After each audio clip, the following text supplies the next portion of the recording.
Students, आज की हमारी बायो की क्लास स्टार्ट करते हैं। बायो की आज की क्लास में हमारा जो टॉपिक है वो है भ्रूणकोश। क्योंकि कल हमने निषेचन पढ़ा था। किसी भी पौधे में नर और मादा युग्मों के संलयन की जो प्रक्रिया थी वो निषेचन थी। निषेचन के पश्चात नर युग्मक मादा युग्मक तक पहुंच जाता है, यानी अंड कोशिका तक पहुंच जाता है। अंड कोशिका में जब निषेचन की प्रक्रिया संपन्न हो जाती है तो उसके पश्चात निषेचन के पश्चात भ्रूणकोश का निर्माण होता है। भ्रूणकोश के बनने की जो प्रक्रिया है वो सभी आवर्तबीजी पौधों में संपन्न होती है। सामान्य तौर पर त्रिक संलयन के द्वारा पौधों में त्रिगुणित प्राथमिक भ्रूणकोश बनता है। अब प्राथमिक भ्रूणकोश केंद्र बनता है जो विकसित होकर के एक भ्रूणकोश का निर्माण करता है। भ्रूणकोश किसी भी पौधे में भ्रूण का वो भाग है जो उसको पोषण प्रदान करता है। कब? जब वो अंकुरित होने की अवस्था होती है उस दौरान। ठीक है। आवर्तबीजी जितने भी पौधे होते हैं उन सभी आवर्तबीजी पौधों में त्रिगुणित प्रकार का जो भ्रूणकोश है वो पाया जाता है, सभी लगभग। लेकिन अनावर्तबीजी जो पौधों में होगा उनमें अगुणित प्रकार का होता है। यानी ये तो हो गया 3N, और इनका जो होता है उनका होता है अनावर्तबीजियों का अगुणित। ठीक है, अगुणित यानी N प्रकार का। अनावर्तबीजियों भ्रूणकोश निषेचन से पहले ही बन जाता है, इसीलिए ये जनरल तौर पर N प्रकार का होता है। अब पौधों में आवर्तबीजी जो पौधे होते हैं उन पौधों में 3 प्रकार के भ्रूणकोश पाए जाते हैं। 3 प्रकार के भ्रूणकोश कौन कौन से हैं? पहला जो भ्रूणकोश है वो है हमारा केंद्रीय भ्रूणकोश। केंद्रीय भ्रूणकोश, ठीक है। दूसरा है कोशिकीय भ्रूणकोश। कोशिकीय भ्रूणकोश। और तीसरा है इसमें हेलोबियल। हेलोबियल प्रकार का भ्रूणकोश। अब नाम से पता चल रहा है केंद्रीय भ्रूणकोश, जिसमें भ्रूणकोश केंद्र में होता है। ठीक है। दूसरा कोशिकीय, जिसमें भ्रूणकोश कोशिकीय अवस्था में पाया जाता है, और हेलोबियल इन दोनों की ही मिलीजुली अवस्था है। इन तीनों प्रकार के भ्रूणकोशों को आप इजी वन समझ सकते हो, लेकिन इसको समझने के लिए आप इसका डायग्राम अगर समझोगे तो आपको ज्यादा अच्छे से ये चीज समझ में आएगी। ठीक है। अब केंद्रीय भ्रूणकोश किस प्रकार का है कि ऊपर से इसकी जो कोशिका है वो विकसित होती है, बनती है। ठीक है, ऊपर से यानी यहाँ से वाले भाग से, यहां से ये कोशिकाएं विकसित होती चली जाती हैं, इनमें विभाजन होता है, और विभाजन से ये कोशिकाएं धीरे धीरे करके विभाजित होकर के भ्रूण का कोश का निर्माण करती हैं। ये है भ्रूण, ये कोशिका। ठीक है, ये इसके मध्य में रहता है भ्रूणकोश।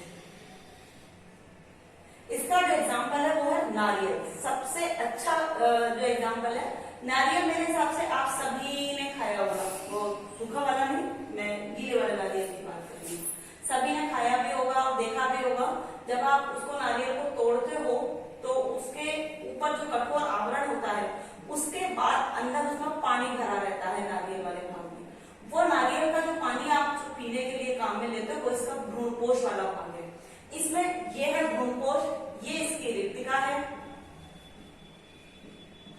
ठीक है, ये इसके अंदर पाया जाने वाला कोशिकीय द्रव है।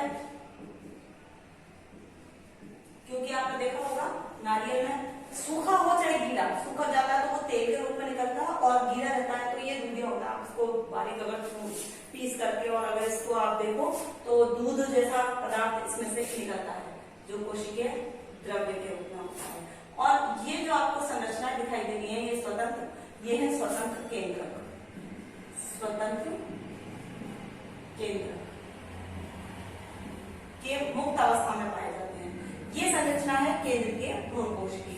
भ्रूणकोश परिवर्धन के दौरान यहाँ पर प्राथमिक भ्रूणकोश केंद्र से आरंभ में सतत और स्वतंत्र विभाजन होता है। सतत यानी सीक्वेंस में विभाजन होता है इसका, और इस अवस्था में भित्ति का निर्माण नहीं होता है। यहाँ पर इस प्रकार बने हुए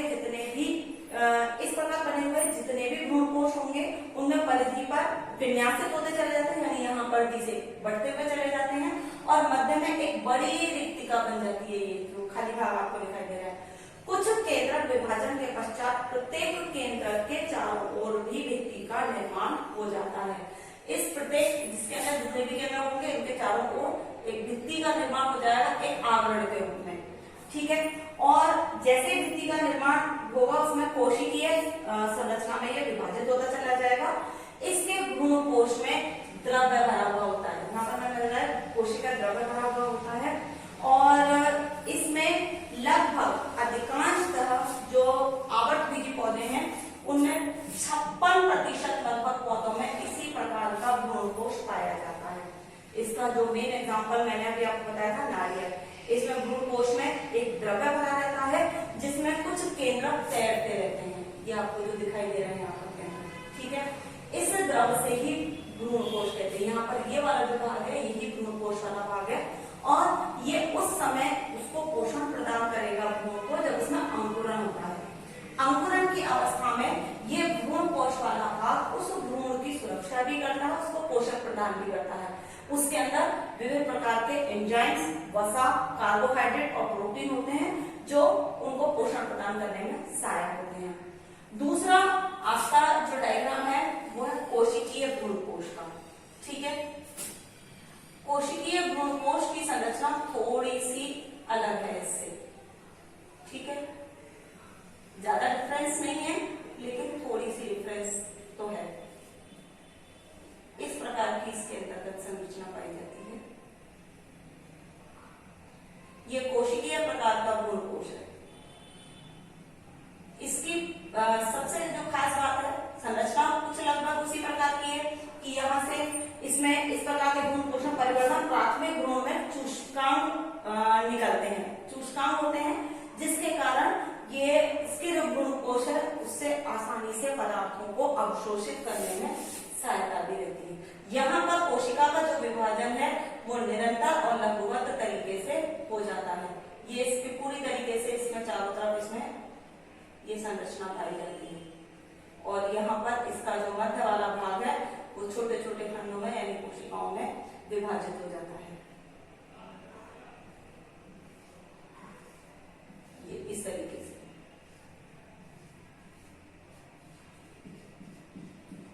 ये इसका केंद्रीय भ्रूणकोश कोशिकीय, जहां पर कुछ पौधे ऐसे भी हैं जिनमें इस प्रकार का भ्रूणकोश पाया जाता है। अब इस प्रकार का भ्रूणकोश किस किस में पाया जाता है? कुकुरबिटेसी फैमिली में। कुकुरबिटेसी यानी कद्दू वर्गीय जितने भी जो पौधे होते हैं उनमें इसी प्रकार का भ्रूणकोश पाया जाता है। पौधे में जब भ्रूण का जब अंकुरण होना होता है तो ऐसी अवस्था में जब जमीन के अंदर इसको गाड़ा जाता है या जब इनको छोड़ा जाता है तो इसके बाहर जो भ्रूणकोश होता है वो कोशिकीय रूप में होता है। जब पौधे का बीज अंकुरित होने लगता है तो प्रारंभिक अवस्था में उसके पास भोजन के रूप में कोई भी मटेरियल नहीं होता है। सूर्य का प्रकाश उसमें अवशोषित करने की क्षमता नहीं होती क्योंकि वो जमीन के अंदर होता है वो, और जनरली तौर पर खनिज लवण और जल का अवशोषण करने की तो क्षमता है ही नहीं। इसीलिए उस समय जब उसको वातावरणीय नमी या टेम्परेचर जब मिलता है तो टेम्परेचर मिलने से जब उसमें अंकुरण आरंभ होता है तो ये भ्रूण उस ही पदार्थ से अवशोषित करता है उन आवश्यक पदार्थों को जिनकी उसको आवश्यकता होती है और अवशोषित करके वृद्धि करता है। अब एक तीसरे प्रकार का भ्रूणकोश है यहाँ पर हेलोबियल। हेलोबियल दोनों ही प्रकार के भ्रूणकोश के जैसा है लगभग इसकी संरचना कुछ इस प्रकार का होता है। यहाँ पर एक छोटी संरचना विकसित होती है और उसी से ये कोशिकाएं विकसित होती चली जाती हैं और नई कोशिकाएं बन जाती हैं। हेलोबियल दोनों ही प्रकार की मिश्रित अवस्था भी कह सकते हैं इसको, यानी इसमें दोनों ही प्रकार की संरचनाएं या इस प्रकार के भ्रूणकोश पाया जाता है। हेलोबियल ये है हेलोबियल प्रकार का, यानी इसमें केंद्रीय वाले गुण भी पाए जाते हैं और कोशिकीय भ्रूणकोश वाले गुण भी इसके अंदर पाए। यहाँ पर ये कोशिका ये विभाजित होती है, विभाजित होकर के यहाँ पर केंद्रकों में विभाजित हो जाएगी और जिससे इसका पूरे भ्रूणकोश का विभाजन संभव हो जाएगा। ये आपका था टॉपिक भ्रूणकोश। अब इसके बाद जो आपका टॉपिक है वो टॉपिक है आपका भ्रूण का परिवर्धन। भ्रूण का परिवर्धन यानी भ्रूण परिवर्धित कैसे होता है, यानी इसका भ्रूण का विकास कैसे होता है, एम्ब्रियो कैसे बनता है। इस भ्रूण कोश के पश्चात भ्रूण के जो परिवर्धन की जो प्रक्रिया है उसमें हम पढ़ेंगे कि किस प्रकार कोशिकाएं विभाजित होती हैं और युग्मनज में कोशिकाएं विभाजित होती हैं, जिससे भ्रूण के निर्माण की प्रक्रिया संपन्न होती है। पहले भाई ये कोई भ्रूण है, अब इसके बाहर वाला भाग क्या कहलाता है, भ्रूण कोश।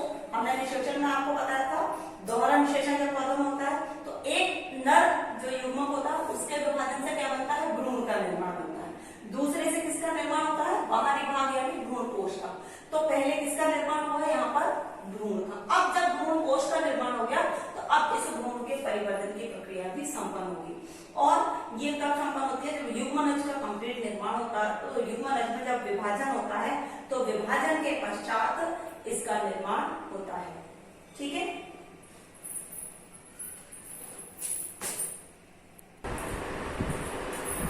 अब हमारा जो नेक्स्ट टॉपिक है वो है भ्रूण का परिवर्तन। भ्रूण के परिवर्तन में हम ये देखेंगे कि भ्रूण का विकास किस प्रकार से होता है। यहाँ पर जब हमने ये चीज देखी कि जनरली तौर पर किसी भी पौधे में निषेचन के पश्चात जब भ्रूण कोश का निर्माण हो गया तो भ्रूण की भी परिवर्तन की प्रक्रिया होगी। अब हम टॉपिक पढ़ेंगे भ्रूण का परिवर्तन। भ्रूण का परिवर्तन, ठीक है। भ्रूण के परिवर्तन में जब नर और मादा युग्मक का संचयन हुआ तो एक चीज बनी, वो क्या बना, इसमें युग्मनज। ठीक है, इसमें युग्मनज में एक अनुप्रस्थ विभाजन हुआ, इसको हम कहेंगे युग्मनज। इसमें अनुप्रस्थ विभाजन होता है। अनुप्रस्थ विभाजन से इसमें ऊपर एक कोशिका और बन जाती है, यानी एक ऊपर की, यहाँ पर ऊपरी और एक निचली। ठीक है, ये इसका जो विभाजन होगा, जो हमारा बीजांड है उस बीजांड में इसका विभाजन तो निभाग की ओर होगा और इस आधार वाले जो भाग है इसका विभाजन बीजांडद्वार की ओर होगा। अब इसमें निरंतर विभाजन होगा और विभाजन के पश्चात इसमें चतुष्कांग बनेंगे। ठीक है, इस प्रकार से इसमें 1 से 2 हो जाएंगी कोशिका, फिर 2 से 4 हो जाएंगी और ये जो कोशिका है फिर इसके ऊपर डबल विभाजन होगा। ये चतुष्कांग बन गए, यानी इसमें 4 कोशिका बन गई। यहाँ पर इस निचली वाली कोशिका में भी विभाजन होगा। ठीक है, लेकिन ये जो विभाजन होगा ये सीधा लंबवत नीचे की ओर बढ़ता चला जाएगा, जिस भाग को हम कहते हैं निलंबक। ठीक है, यानी ये लंबा निलंबक वाला भाग बनाएगा। अब इसमें यहाँ ऊपरी जो आपको भाग दिखाई दे रहा है, इस कोशिका में निरंतर विभाजन होगा, चतुष्कांग ये बनता है, चतुष्कांग। ये विभाजित होकर के 4 कोशिकाओं में विभाजित हो जाते हैं, इसलिए हम इसको कहते हैं चतुष्कांग। अब ये विभाजित होगा और इससे इसी कोशिका में वापस विभाजन हुआ, फिर ये कोशिका यहाँ से नीचे की ओर, और ये इस प्रकार ये कोशिका लगातार निरंतर विभाजित होकर चतुष्कांग से अष्टांग में भी कन्वर्ट हो जाएगी। ठीक है, ये वाला जो भाग वृद्धि वाला नीचे वाला जो भाग है ये कहां पर होगा, बीजांडद्वार की ओर, यानी किसी भी बीजांड की जब हम संरचना देखते हैं तो ये वाला जो भाग जाएगा युग्मनज का विकसित होकर के ये बीजांडद्वार की ओर विकसित होगा और ये ऊपर की ओर विकसित होकर चला जाएगा। ठीक है, यहाँ पर इसके विभाजन से एक लंबा निलंबक बन जाएगा और ये अष्टांग में परिवर्तित हो जाएगा। इसमें वापस विभाजन होगा और विभाजन से फिर और चारों तरफ ये कोशिकाएं, ये तो ऑलरेडी थी विभाजन, बाहर की ओर भी इसमें विभाजन होता चला जाएगा। ठीक है, फिर और विभाजन होता चला जाएगा, नीचे एक लंबा निलंबक बनता चला जाएगा, यानी एक लंबी संरचना इसमें विकसित हो जाएगी जिसमें चूषकांग भी होते हैं, जो भ्रूणीय अवस्था में पदार्थों को अवशोषित करने में भी सहायता प्रदान करते हैं। इसको हम अधस्फीटिका भी कहते हैं, अधस्फीटिका। इससे मूलांकुर का विकास होता है। जब भ्रूण में परिवर्तन होता है तो परिवर्तन की संरचना के दौरान इस लंबे निलंबक के यानी अधः स्थिति का पहले भाग से ही मूलांकुर का विकास होता है, यानी मूलांकुर इसी से बढ़ता है, यानी मूल का अंकुरण भी यहीं से आरंभ होता है। अब यहाँ पर इसमें निरंतर विभाजन होता जाएगा और निरंतर विभाजन से इसकी जो बाहरी वाली जो भित्ति होगी, इस बाहरी वाली भित्ति से बाह्य त्वचा यानी डर्मेटाजोन,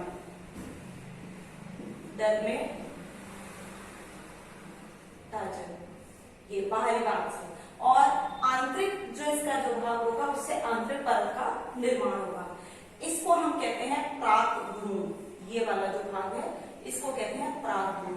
प्राकभ्रूण का क्या मतलब है, यानी अल्प विकसित भ्रूण, वो भ्रूण जो अभी पूर्ण रूप से विकसित नहीं हुआ है या विकसित हो रहा है।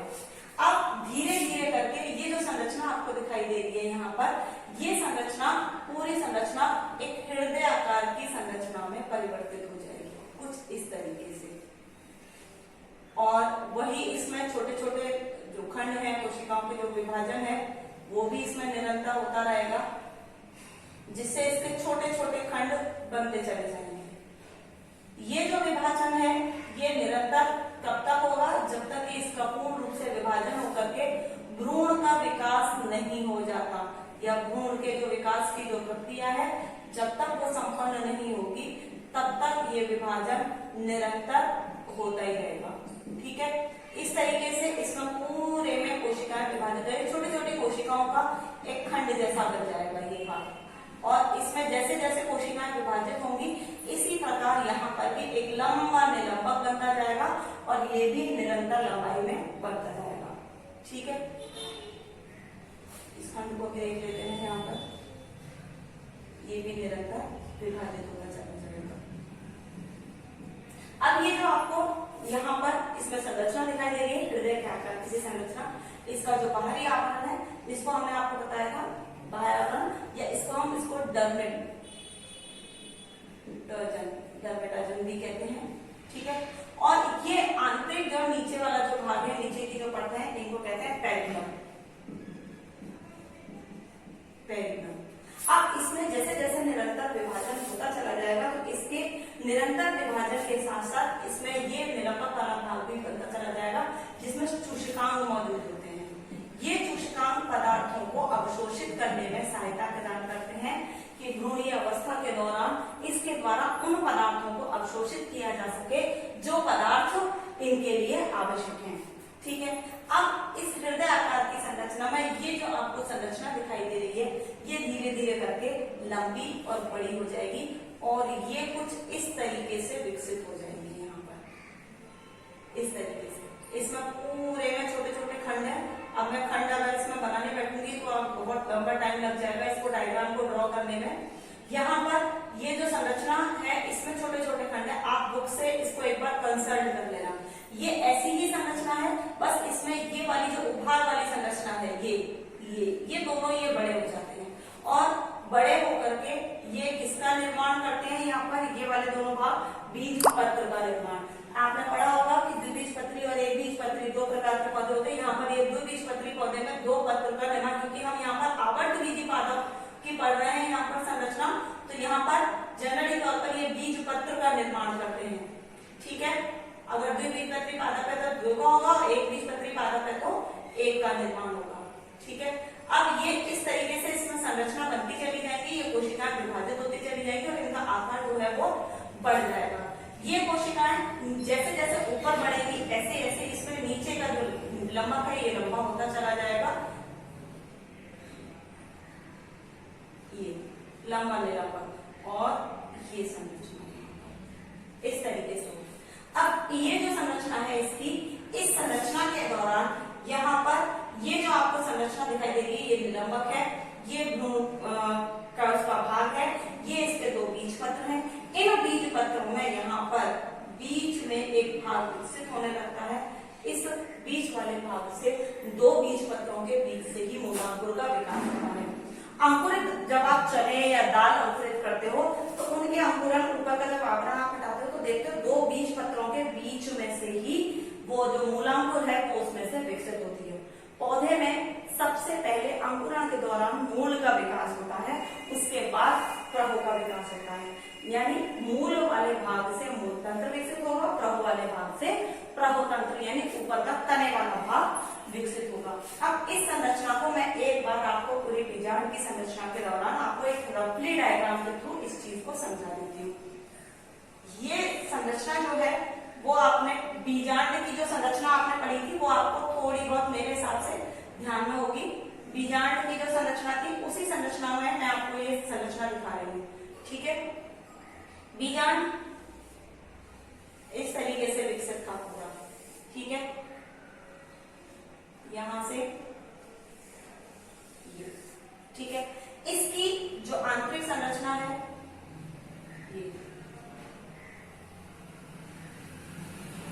ये इसकी आंतरिक सतह। ये बीजांड के अंदर वाली संरचना है, ये बीजांड द्वार वाला भाग है, बीजांड द्वार।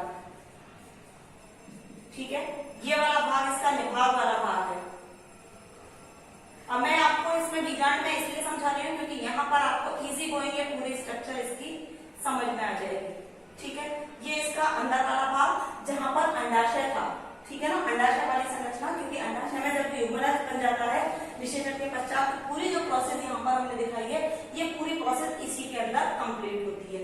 यहाँ पर दो बीज पत्र इसमें ये वाला जो भाग है ये इसमें यहाँ पर विकसित होता है, जिसमें से एक लंबा निलंबक यहाँ पर बनता है और एक ये संरचना बनती है यहाँ से ये, और ये इससे जुड़ा हुआ रहता है।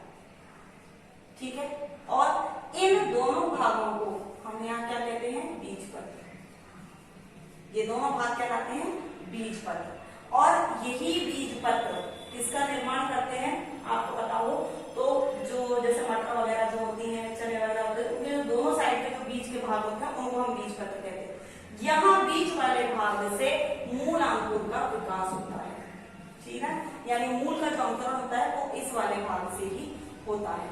ठीक है, इसकी सबसे बाहरी जो परत होती है इसको हम कहते हैं बाहरी अध्यावरण। अध्यावरण।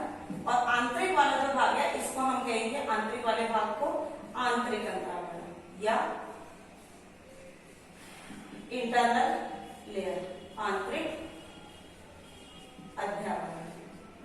ठीक है, बाहरी और आंतरिक अध्यावरण। अब यहां पर है ये वाला जो भाग है,